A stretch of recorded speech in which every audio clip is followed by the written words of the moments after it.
Welcome to the Giving a Purpose podcast. We talk, you listen. Streaming to the world and beyond, we will talk about all aspects of life. We will host a variety of guests, where each week we will educate, motivate, encourage, and inspire you. Let's get started with your host, Mr. L.A. Welcome to the Giving a Purpose podcast, where we bridge the highs, the lows, the lessons learned through life's journey, and filling in the gap. Yes, you already know what it is. It's a new week. Listen, man, we have been rolling through October. Can y'all believe it, man? October is almost over. Man, that is crazy to believe. But that also means, man, the first part of the fourth quarter is going by quickly. So you got to stop wasting time. All right. Listen, man, I'm so thankful for everybody that comes and listen every week. So for those that are new, listen, I speak it into existence. For those that are new, please make sure you subscribe. All right. Tell somebody. All right. If you're looking on YouTube right now, you hit that subscribe button right there. Just click it. And then also hit the notifications. And then every time there's a new episode every week that drops on Monday, you will get that notification and you will get fresh new episodes every week. All right, man, it has been busy. But you know what? I decided not to give up on myself. Man, there's so many times where I just been tired, just been drained, and it's easy. It's real easy, man, to give up and say, this ain't for me. This ain't for me. I realize as I get older, the emphasis and the importance when quitting. It's actually an easy decision. And we live in a society where easy is the thing to do. I see it all the time. I have students. My students are so focused sometimes on doing the easiest thing that anything that looks like opposition, even though there could be option A and B, they're going to look for option C, which could be easier, without necessarily knowing, the consequences, man. I'm also, if you guys know, I'm also in a class that I'm taking for the certification. And it's just awesome. In this one book that we are reading now, they talked about hope and optimism. And it was just such a great thing to talk about that, and just to see how they describe how we should help boost hope and optimism in our students. And, hope is, that belief that it's going to happen. All right. That it's going to happen whether or not. It's just going to happen. I just have that belief that it's going to happen. And then you have the optimism, is that what you have, I'm going to make the best of it, but I'm going to choose and look at it in a different perspective. Right. So instead of, it's that old adage of the glass is half full and not half empty. Right. And when you think of it that way, you change the perspective, you change the mindset of being positive. And I think that's so important, even as adults. All right. Changing the mindset of being positive. Like, just thinking that, we have all these negative thoughts, that being positive is a hard thing to do. It's easy to think negative. I want you to think about all the things that you do and the times you doubt yourself. I can't do that. I don't know. I'm just not going to try. Or you just plain quit. Or because of past things, you don't think you can overcome and do that new thing to make yourself better. Listen, the greatest predictor of future behavior is old behavior sometimes, unless you're willing to change your behavior. Like we have this thing where I have to often remind my students. I said the legal definition of insanity is doing something and expecting a different result. And it's like people get caught in the fact that they want to change. They really, really want to change. But they don't change their behavior. They just want the outcome to change. And it doesn't work like that. And that's where you have to get into the details. All right. Now, if you've ever taken a DISC assessment, I suggest you do. It's something a lot of big companies use. I believe that Chick-fil-A uses it. I know ET and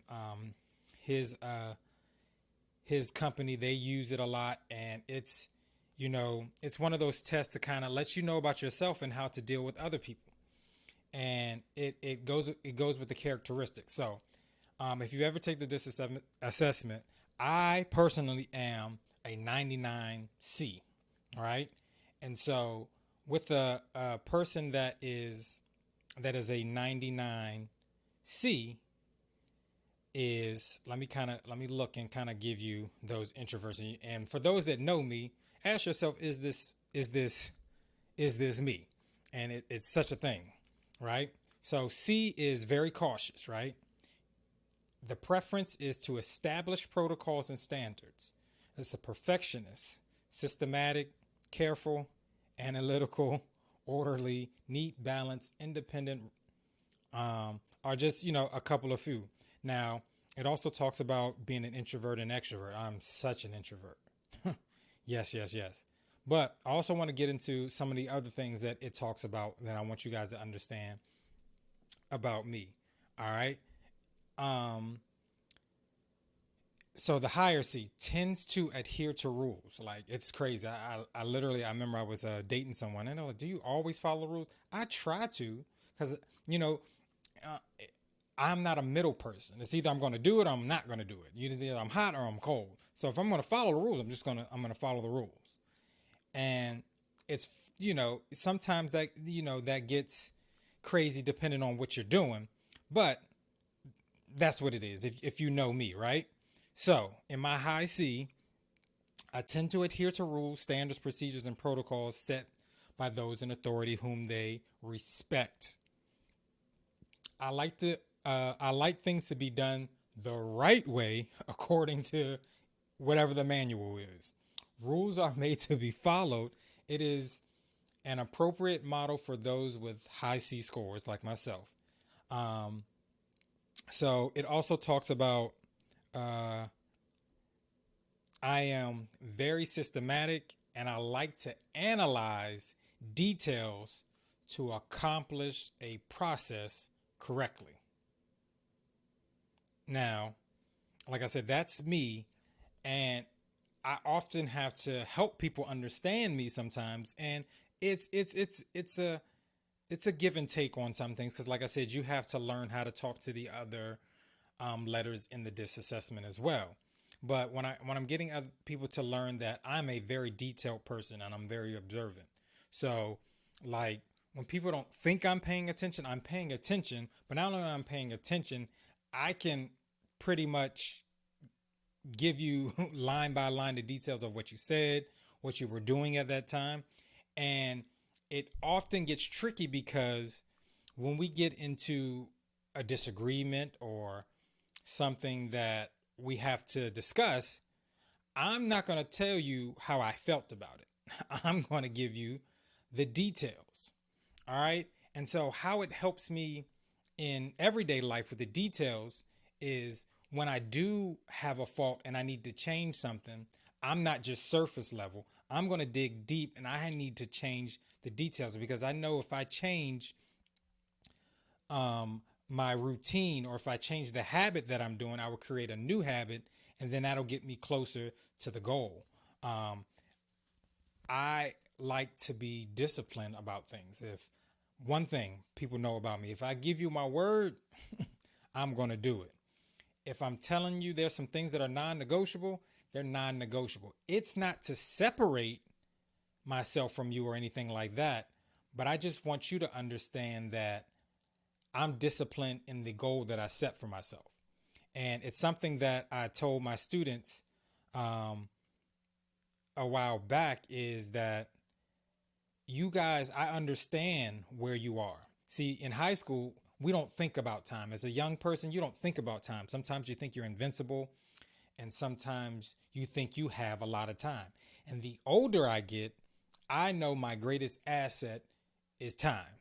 So I am very detailed with my time. So I can plan out my whole weekend, or my whole week, I'm sorry.